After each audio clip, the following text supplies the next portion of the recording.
So we have another vintage Fender on our bench. This is a blackface Bassman amp head, as you can see. So it'd be 1966, I'm going to say. But we'll take a look at the codes inside to confirm that. And the owner is complaining about a crackling noise as the amp heats up. So that could be plate resistors, it could be a tube, it could be a bad solder joint. We shall see. So let's see whether we can reproduce that problem, and we'll take it from there. Had it running for a while now, and no crackling noise yet, but this bright switch is a little dirty. I've run a signal through it and it sounds fine. So I think what we'll do next is we'll take it apart and we'll start chopping at it with a chopstick. See whether we can identify the problematic component. This is amazing. This is a pristine, absolutely untouched AA165 Bassman circuit.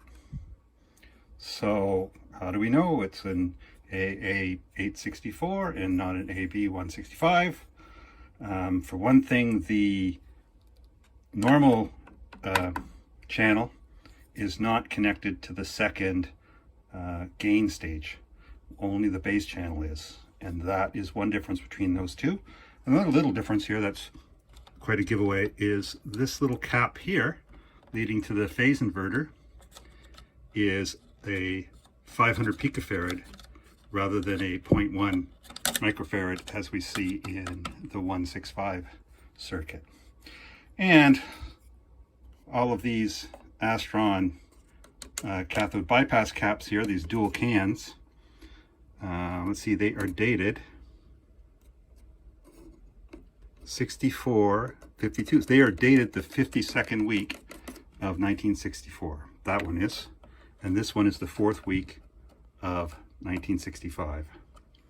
And over here, not sure what that one is, but that's a Mallory. And so, amazing. Still has the blue molded caps. Still has the Astron and Mallory capacitors. Still has the depth cap here, under here. And has a 2-prong cord. So we'll take a look at the other side. We'll take a look under the doghouse. Oh, and also here's a date code. TB, that's the inspector or the assembler probably, 1065. So probably the 10th week of 1965, this chassis was put together. Amazing, look at it, it's gorgeous. It's a shame, but we are going to have to replace these electrical capacitors. Don't know if you can see here, but this one, where are we? This one here, this cathode bypass cap is leaking. So that's going to have to go.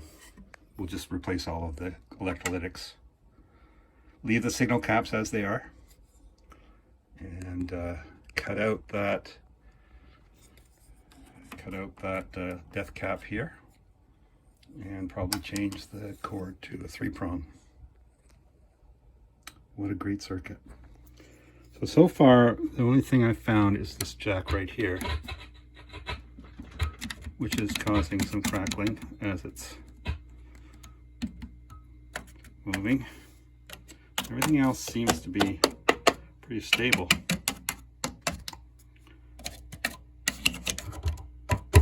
That's going to be sensitive, of course. So anyhow, well, we'll try cleaning that, see whether that makes any difference. Okay, so what can we learn up top? Well, the first thing, these are the original power supply filter caps. So these are bad, and you can see here we have some bubbling already there and there and there, and don't know if we can see it here, but on this side it's blown already. So those caps are going to have to be replaced as well.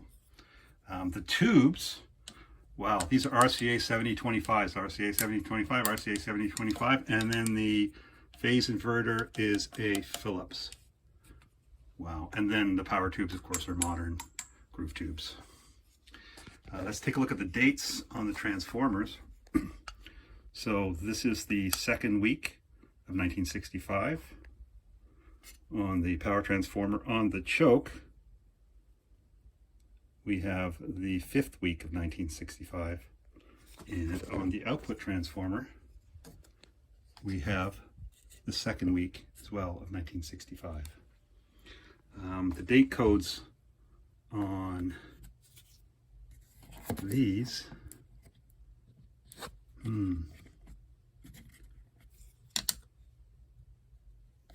not sure. These ones are 1965 though.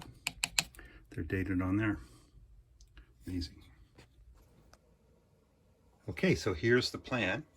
We're going to replace all of these electrolytic capacitors, the cathode bypass caps, and the bias supply cap here.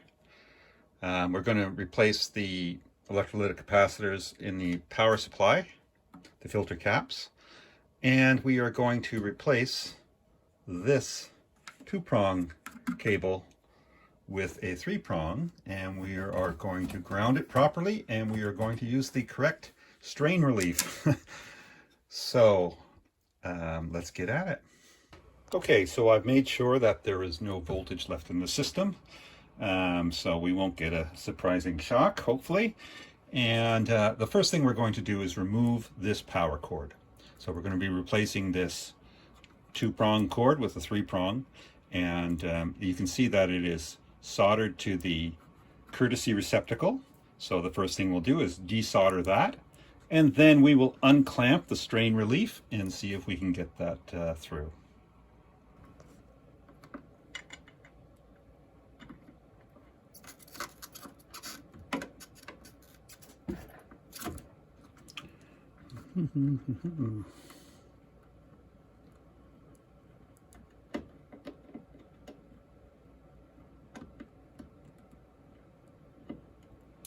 It helps to put a little bit of solder on, as counterintuitive as that might be, but you're trying to heat up your head of your iron, tip of your iron, I should say.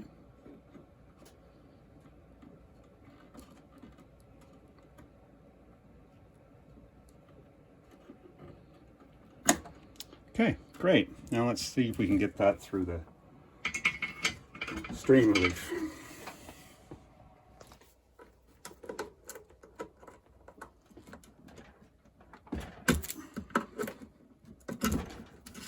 Easy peasy. All right, now let's start the process of installing the new cable. So I've stripped the end of the wire. This is 18 gauge, and I want it long enough so that the ground wire can be longer than the hot or the neutral, so that if something happens and the cord gets pulled out, the hot and the neutral disconnect, the ground will stay connected. So that's the plan. For goodness sake, invest in the correct strain relief. This is pennies. And don't use twist ties, don't use grommets. This is what you want. There you go. It's installed. It's good and sturdy. That's not coming out of there. And we're ready to go. Here's the plan. Hot lead is going to go to the tip of the fuse. The neutral, we're going to use this receptacle here only as a binding post. The receptacle itself will be disconnected. The ground will be disconnected. And in so doing, the death cap will be disconnected. And then this ground here will be looping around here, and we will actually, if we can, we will solder it right to the chassis. We're not going to use a binding post or anything like that. Okay, let's see, what else is going to happen? This connection here from the on switch is going to go to the side of the fuse. This black, which is coming from the transformer is going to be bound, it's going to be soldered here to the neutral. Let's get at it. So the neutral from the power cord is connected here at this receptacle with the neutral from the transformer. We're just using this as a binding post. This receptacle is not going to be connected. And next we're going to take the hot from the power cord and connect it to the tip of the fuse here. So that's done, and now we're going to take this yellow wire from the on-off switch and connect it to the other side of the fuse. All right, let's just check for continuity here. Just gonna, nothing there because the fuse is, the power is off. Turn her on. Here we go. All right, so the next part is the trickiest. We have to take this ground and somehow solder it to the chassis here. That's going to take a special soldering iron, which I will show you in a moment. Look at this crazy thing. It's vintage. This is like a welder's soldering iron. Let's see whether this can solder to that chassis. I've roughed out the chassis a little bit to give it something to grip to. Give the solder something to grip to, and we'll see. We're going to heat this sucker up, see what happens.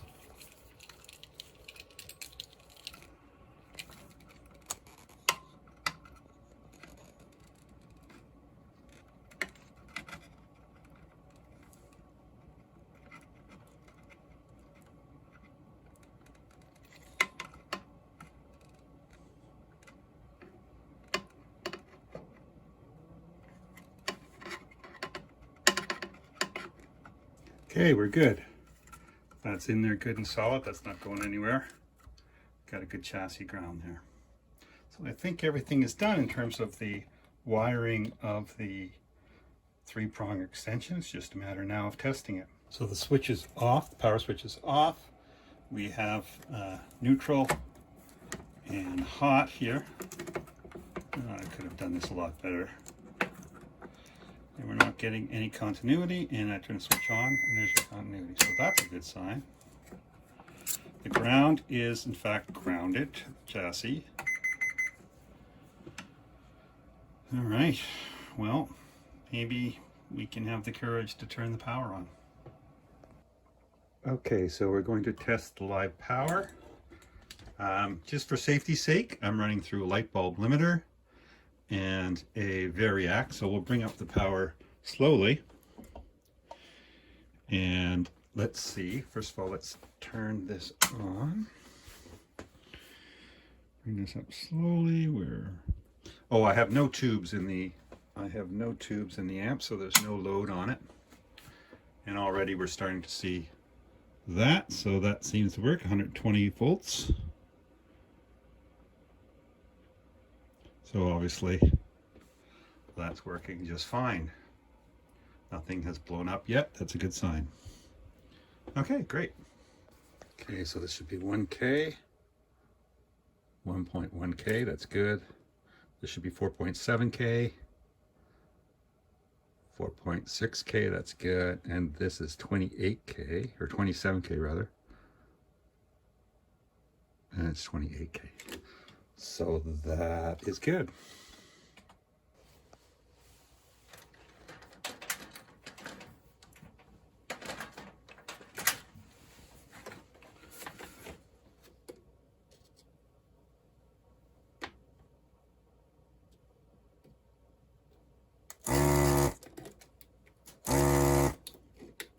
So if you're wondering how these are connected underneath, they use the leads from the caps to make the connections rather than separate wires on top. That's an interesting approach. Okay, the caps are in. We will test for continuity, and then we'll look at the electrolytic caps on the other side. So I brought the amp up to voltage on a variac slowly with a light bulb limiter And just to test those, whenever you're changing power supply caps, you want to make sure you're careful. So everything seems to be okay. And now we're going to move on to these electrolytics. So I'm going to start with this right here, which is the bias supply cap. It's a 25 microfarad at 50 volts. Okay, so the bias supply cap is in, and of course we put it in backwards with the positive to ground because we're getting negative voltage there. So next we'll do the cathode bypass caps. This is 25 microfarad, and these are interesting. These are dual cans. Now F&T, which I like, actually make a dual can for this specific purpose. And interestingly enough, look how much larger it is. Usually these things are smaller. Usually caps are much smaller than vintage caps, but this one is much larger. But hopefully we can fit that in there. So again, the leg of this cap is being used as the actual ground. So we are going to have to, we don't have the modern caps don't have legs that long, so I'll just have to use that and just tack it in here. That's done. Now on to those dual caps. This is going to be fun. Well, it ain't pretty, but it's solid. These guys aren't going anywhere. I think that's it now. So now we can test the amp. So the last thing that we have to do is adjust the bias. And those are 5881 power tubes. So those are 30-watt tubes. The owner plays quite clean, so if we look for a plate dissipation of 65%, that gives us 19.5 watts. And I've already measured the voltage at 410. So we divide that by the plate voltage, and we get 47.6 millivolts, but it's milliamps. Okay, 47.6, and it's now at 42.3.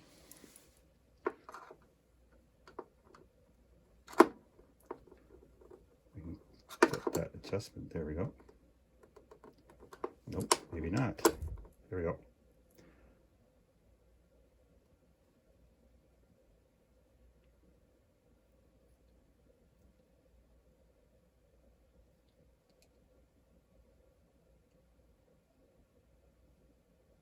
There, 47.8, that's close enough. All right. Okay, so I have the Bassman hooked up to the speaker that's in my deluxe reverb, which is a Celestion G12. It's a replaced speaker.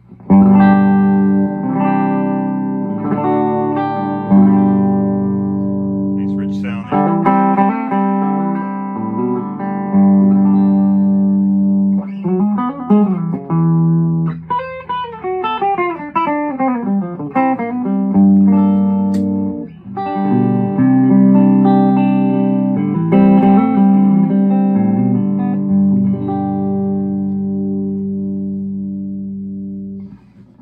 Normal channel, try the bass channel.